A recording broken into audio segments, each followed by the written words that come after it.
Fala aí, beleza? Bom, vamos falar um pouco sobre hiperpersonalização e inteligência artificial. Mais especificamente, focando em campanhas eleitorais. Eu ia gravar um vídeo para o Instagram que dentro desse vídeo eu ia falar sobre três regras, né? Aquelas regras maceteiras de três regras de uma campanha de sucesso, de como uma campanha de sucesso vale a pena. E aí, dentro dessa linha, de como as regras de comunicação, como você precisa fazer uma comunicação para que ela possa chegar até o destino da forma correta, a gente tem pilares que são fundamentais. Unidade de mensagem é um desses pilares, ou seja, uma campanha, seja ela uma campanha eleitoral, seja ela uma campanha para o mercado corporativo, não importa, você tem vários agentes que trabalham para que a sua mensagem chegue até a outra ponta. Se você está falando do mercado corporativo, por exemplo, como um estúdio, como uma produtora, eu tenho funcionários, eu tenho colaboradores que não importa se são os colaboradores que vendem, se são os colaboradores que atendem e são os colaboradores que fazem o pós, a pós-gravação, né? A parte da edição. Todo mundo precisa ter uma comunicação integrada, todo mundo precisa falar basicamente aquilo que eu falo na hora que eu vendo para o meu cliente. Na comunicação política, da mesma forma acontece. Digamos que você está vindo como candidato a vereador, ou como deputado federal, ou estadual, ou senador, ou como presidente da República. Não adianta nada, e a gente tem casos icônicos que acontecem, existe até um caso da direita, especificamente agora, que você tem um candidato que é o Flávio Bolsonaro, que ele prega ou apregoa um tipo de mensagem, e você tem do outro lado o irmão dele, que está nos Estados Unidos, que fala de uma outra forma, e você tem outra parte é, que acaba entrando em colisão. E aí ele entra para poder de novo vir nas redes sociais e tentar amenizar e abaixar os ânimos. O que que o irmão do Flávio Bolsonaro e o que o Flávio Bolsonaro tem dentro da campanha? Nada. Mas todos os três participam de uma parte da campanha, que é a parte da campanha da direita. E, sobretudo, o Eduardo Bolsonaro, ele precisa ter, ou precisaria ter, uma unidade, ou pelo menos entender a forma como o Flávio quer fazer a campanha, para que não tenha todo esse distúrbio. Bom, controlar, eu não tô aqui para falar nem de Flávio Bolsonaro, nem de PT, nem de Lula, nem de PL, nem de nada. Eu tô falando de comunicação como um todo. Que é um dos grandes, se não for o maior problema de uma campanha. Você conseguir controlar uma informação. Porque, primeiro, a campanha ela nasce quando o candidato decide ou define ser candidato. Esse é o primeiro ponto. A partir do momento que você define ser o candidato, ou que você aceita o chamado, seja do partido, seja de uma comunidade, seja da sua família, seja de um apelo popular como um todo, a partir do momento que você aceita um chamado, inevitavelmente você tem que abraçar bandeiras. Para que você possa comandar um grupo de pessoas ou representar um grupo de pessoas, você precisa comandar a partir de bandeiras que você defende. Bandeiras do ponto de vista da família, bandeiras do ponto de vista de segurança pública, bandeiras do ponto de vista jurídico e dentre tantas coisas. O processo eleitoral, ele funciona da mesma forma como funciona um processo de venda. Um processo de venda é um processo de encantamento. Então, você precisa definir um script para que você possa oferecer ou se apresentar para aquele que vai entregar o maior bem dele para você, que é o voto, que é ao final de uma campanha eleitoral, onde ele vai ouvir diversas e diversas propostas, ele pode ou não avaliar que você pode ser o melhor candidato para que ele possa estar depositando a confiança para que os próximos anos você esteja representando ele naquilo que você esteja se candidatando. Então, você ter uma unidade de mensagem, ele parte do princípio que você construiu um script de mensagem. Você construiu quais são os pilares que vão ser fundamentados a sua campanha, numa eventual mandato, né? Uma vez que você ganhe, como é que você vai conduzir esse processo? Como é que você vai conduzir o processo de estar à frente das pessoas? Como você vai lidar com situações que pessoas tenham divergência da sua opinião? Esse é um outro ponto. Então, tudo isso faz parte da unidade. Uma unidade de mensagem. Porque se você fala uma coisa e é que as pessoas que são os seus líderes, as pessoas que são os seus multiplicadores, as pessoas que estão tentando fazer com que a sua imagem se propague, as pessoas que estão pedindo voto por você, as pessoas que estão se colocando o rosto para que de alguma forma elas possam convencer as pessoas do círculo delas a conversar, ou a ouvir as suas propostas. Essas pessoas elas precisam ter a mesma identidade que você, ou elas precisam assumir a mesma conversa que você tem. Se você fala que você vai entregar alguma coisa em 30 dias e o seu funcionário ele fala que só entrega em 40 dias, existe aí uma disrupção, uma ruptura de informação que pode causar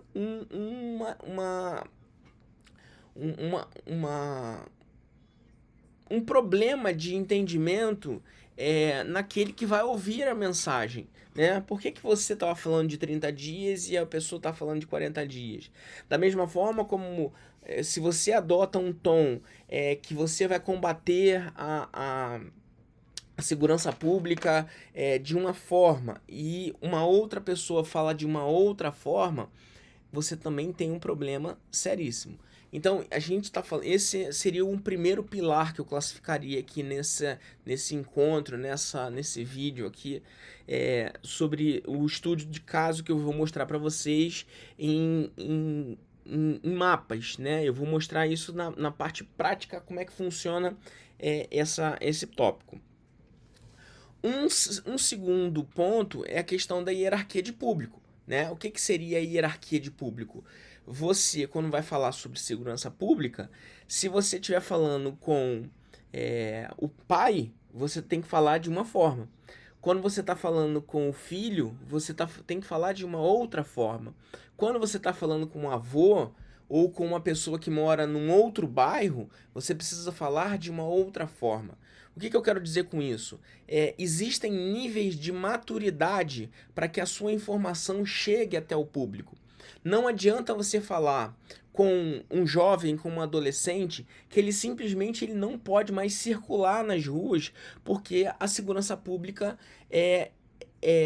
virou um alvo muito grande da bandidagem e que a gente tem passos muito largos e passos muito longos para que a gente possa tentar recuperar isso que a gente perdeu e que governos e atrás de governos foram fazendo com que o crime organizado tomasse conta do nosso estado, do nosso país e se alastrasse da forma que alastrou. Precisa de um embate muito grande. Só que como é que você fala para um jovem que você vai combater a segurança pública? Então, você precisa de definir a partir de tópicos de mensagens que você vai fazer. Então, numa hierarquia onde você tem a unidade de mensagem e você define aqui quais são as pontas que você vai defender, quais são as bandeiras que você vai defender, é importante que num outro ponto, vamos pensar no mapa mental, você defina quais serão os níveis de maturidade que você vai falar.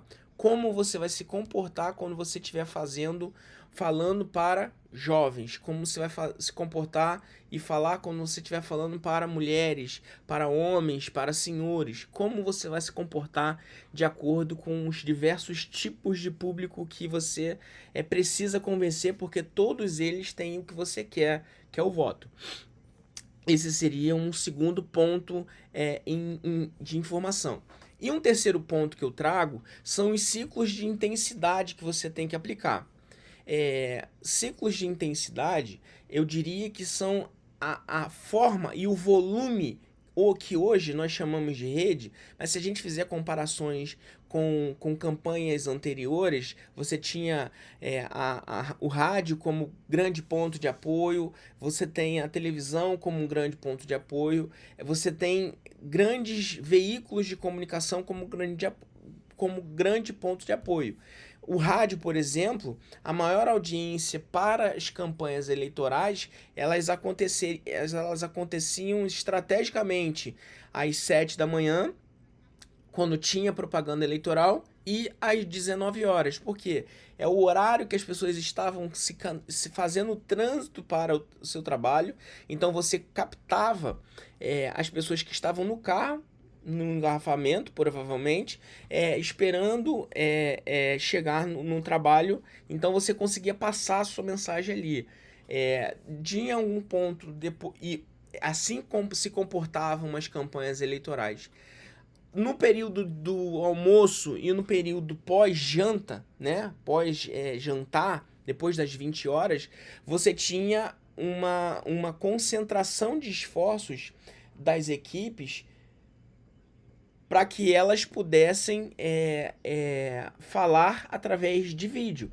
Então você tinha as grandes campanhas visuais, onde os candidatos precisavam performar, você precisava passar uma mensagem que explodisse na tela do ponto de vista visual, que esse candidato, ele de alguma forma, dia após dia, ele vai juntando pessoas para que essas pessoas possam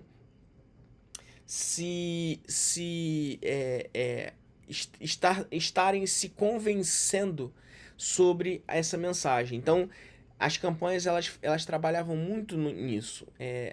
O candidato ele começava sozinho e ao longo da campanha, a campanha ia inchando. E no final você tinha um movimento ali, que era um movimento que as pessoas... Você precisava mostrar para as pessoas um movimento que todos aderiram à sua campanha. Por quê?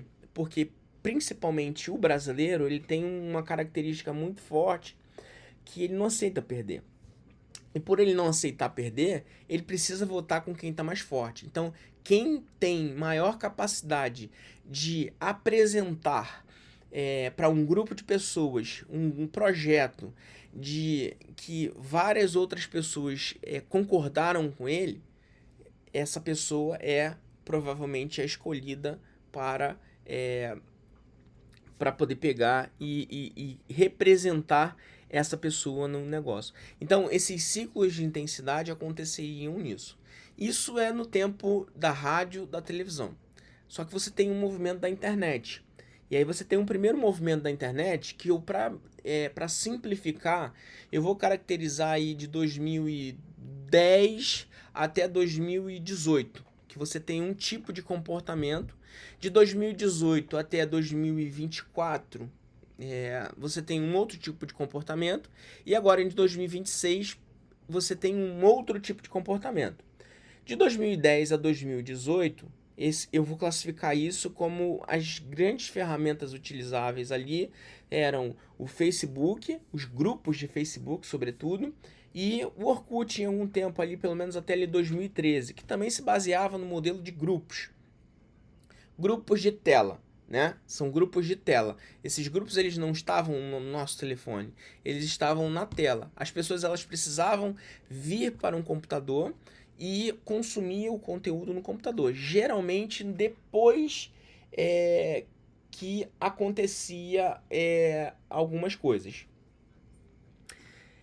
Depois que o dia delas acabava, no momento que elas tinham tempo disponível para que elas pudessem estar apresentando ali visualizando os projetos e as questões. Quando você tem 2018, você tem um novo fenômeno, que é o fenômeno que as pessoas saem do computador e elas vão para isso daqui. Isso daqui ganha um protagonismo muito grande, que é o telefone celular.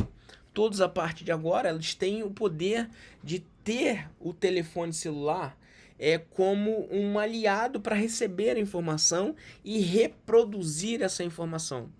E a gente tem, eu não vou falar aqui do que é ruim ou do que é bom, eu vou falar só do ponto de vista da mensagem. Você tem uma intensidade muito grande, porque os políticos, eles, principalmente a direita, num primeiro momento, elas descobrem o poder dos grupos de WhatsApp. Elas descobrem o poder das vovozinhas do Zap, que são pessoas que recebem uma informação, não validam essa informação e a partir da classificação do que elas têm ou do que elas avaliam como bom ou ruim, elas repassam essas informações da forma como elas acharem melhor. E aí você tem um telefone sem fio, sem fim, porque você consegue passar com muita velocidade uma informação. A gente tem casos e mais casos de eleições de 2018 que foram decididas de fato nas urnas, com disparos em massas absurdos, candidatos quase se elegeram em primeiro turno, e quem não se elegeu em primeiro turno foi por muito pouco e foi para um segundo turno para tentar, para consolidar aquela informação ali, porque os grupos de WhatsApp estavam ali muito intensos. Então você tem esse movimento acontecendo de 2018 a 2024. Quando dá ali finalzinho de 2023, início de 2024, a inteligência artificial ela começa a fazer uma ebulição, né? Todos passam a enxergar a inteligência artificial como um movimento que vai trazer muita informação, que vai trazer um volume de informação muito grande. E de fato acontece, isso acontece até hoje.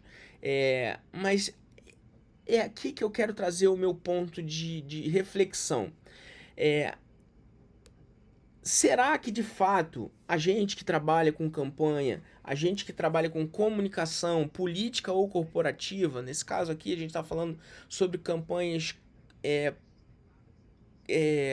políticas, né, campanhas eleitorais, a gente está utilizando a inteligência artificial na sua potencialidade, ou a gente está se limitando a utilizar a inteligência artificial simplesmente para ser uma ferramenta que facilita a geração de imagens e de vídeos para que a gente possa continuar nos comunicando da mesma forma como a gente se comunicava com os nossos eleitores ou com os nossos propensos eleitores ali em 2018 e 2024, 2022, desse período. Na minha opinião, a gente tem muito mais do mesmo. E essa intensidade que estaria nesse terceiro pilar que eu coloquei ali de início, esse ciclo de intensidade, ele só aumentou e satura.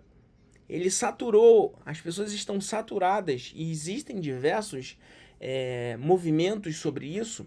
Por quê? Porque você não tem uma informação nova, você tem a mesma informação sendo falada de várias formas diferentes, por vários avatares diferentes, ou por vários tipos de layout diferentes, um azul, um vermelho, um verde, por aí vai. Esse é o ponto que a gente precisa entender. Eu acho que, na minha opinião, né, não é uma opinião soberana e de longe eu quero convencer qualquer coisa. Eu estou trazendo uma tese para debate aqui e fica quem quer, assiste quem quer. Esse vídeo vai estar dentro do meu ambiente. Eu vou colocar no YouTube sem a expectativa que eu nunca tive de viralização. É um vídeo para quem de fato gosta de entender, até pelo tempo de vídeo, é um vídeo muito complexo de ser assistido. E aí eu vou para o próximo vídeo.